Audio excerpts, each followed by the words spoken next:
So, a fresh new week has arrived, and here on this channel, that means one thing and one thing only. Every weekend, I post an episode of this series we do called Your Take Not Mine, where I turn to you, the viewers, to give me your hottest NBA takes of the week, based on what's going on at the time, and I then choose my favorite submissions and discuss them in a video.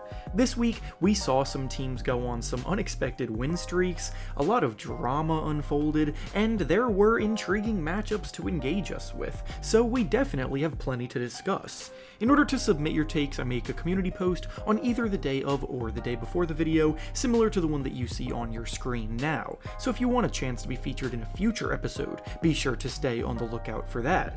Before we start though, it turns out a good amount of you watching right now aren't even subscribed to the channel, so if you enjoy the content, consider hitting the subscribe button, as not only does it help out a ton, but it also very much appreciate it. Now with that being said, let's begin.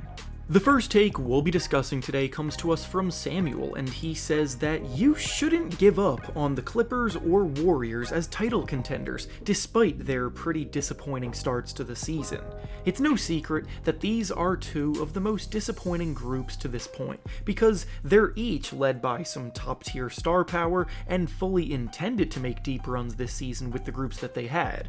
Unfortunately for them though, they're side by side in the standings right now, but just not in the positioning that they wanted to be in, as they're currently in 10th and 11th place in the standings, and both of them have losing records.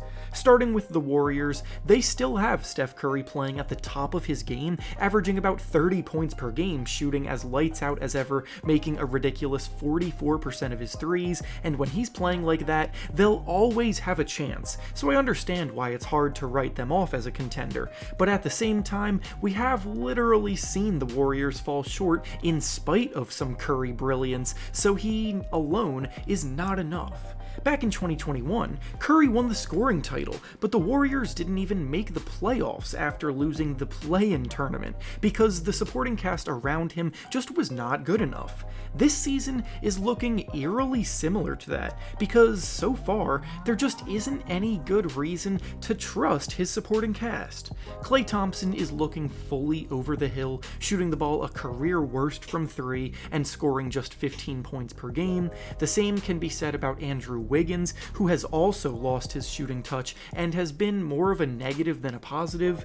Chris Paul has been a good distributor and facilitator, but even his ability to threaten defenses as a scorer is looking long gone, and they just don't have enough other playmakers, so in all honesty, I don't think the Warriors are legitimate title contenders as things currently stand. Now as for the Clippers, they're in the early stages where they've put together so much talent, but they still need to actually figure out how to play together. They made one adjustment by moving Russell Westbrook to the bench and starting Terrence Mann, and that did get them somewhat back on track for a 3-game winning streak, but they also played the Spurs twice in that 3-game stretch, so I don't know how much credit they truly deserve for beating the worst team in the conference. They still haven't had a game where both Kawhi Leonard and Paul George have been playing well at the same time. James Harden and Russell Westbrook get in each other's way when they're on the court together, and Westbrook's diminishing minutes in the rotation doesn't seem like something that's very ideal for morale.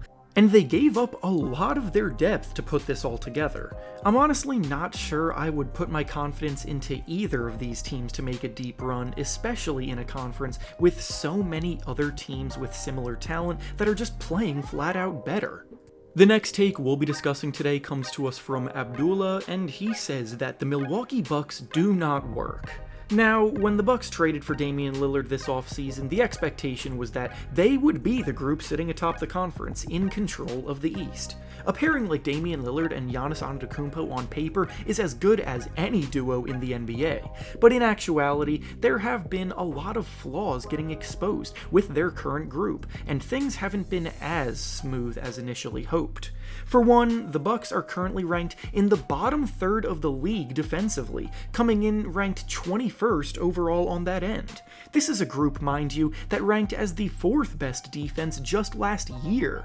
Damian Lillard is great at at a lot of things, but his defense out on the perimeter is certainly not one of them, and they've been getting killed by guards nightly, allowing a ton of threes and paint penetration. On top of that, Chris Middleton's days as an all-star caliber player seem to be long gone after countless injuries, so relying on him to be a driving force helping form a big three alongside Lillard and Antetokounmpo seems to be wishful thinking. They also just don't have a very deep bench, and they lack true playmakers outside of their starting lineup. With all of this being said though, they do still have the second best record in the East, so I wouldn't overreact quite as hard as the original take here does. However, you would also be foolish to ignore the writing on the wall with this group. They've played a lot of close games this year, most of them against some of the weaker teams in the league, barely scraping by, for example, against teams like the Wizards, Pistons, and Nets. They got smoked for most of the game that they just played against the first place Boston Celtics, which is a matchup that most expect to see in the conference finals, and even in their wins, the games tend to be a grind. If they want to go as far as people believe they can go, then they are quite frankly going to need more from Damian Lillard, who is scoring about 25 points per game, albeit on subpar shooting splits, because the defense is no longer as locked down as it once was, and the reason Lillard was brought in was to ignite the offense.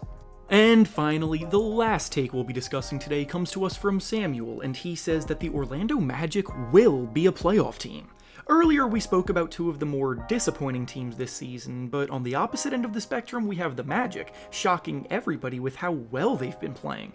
This is a team that has been building a talented core of youth for years now, and what we're seeing this season is these guys finally starting to put it all together. They currently have a record of 11-5, which is the same record as the Milwaukee Bucks, tied with them for second place in the East. They've won 6 games in a row to get there, and in that win streak, they've knocked off teams like the Celtics and Nuggets, making it known that they're no longer a team that you can sleep on.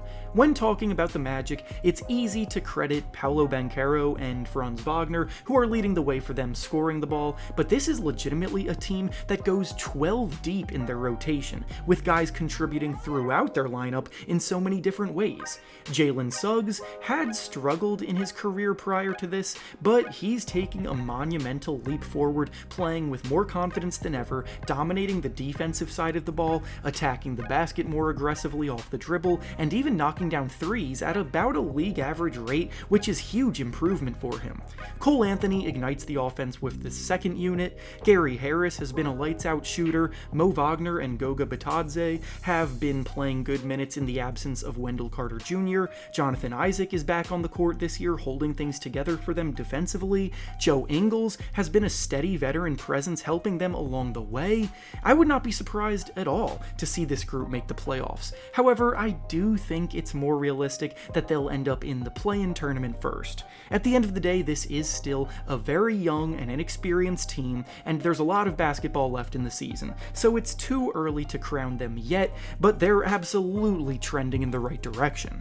And with that being said, that's all I have for you today. Make sure to like the video, subscribe to the channel, and comment down below what you think about the takes we discussed. Thanks for watching, and I'll see you all next time.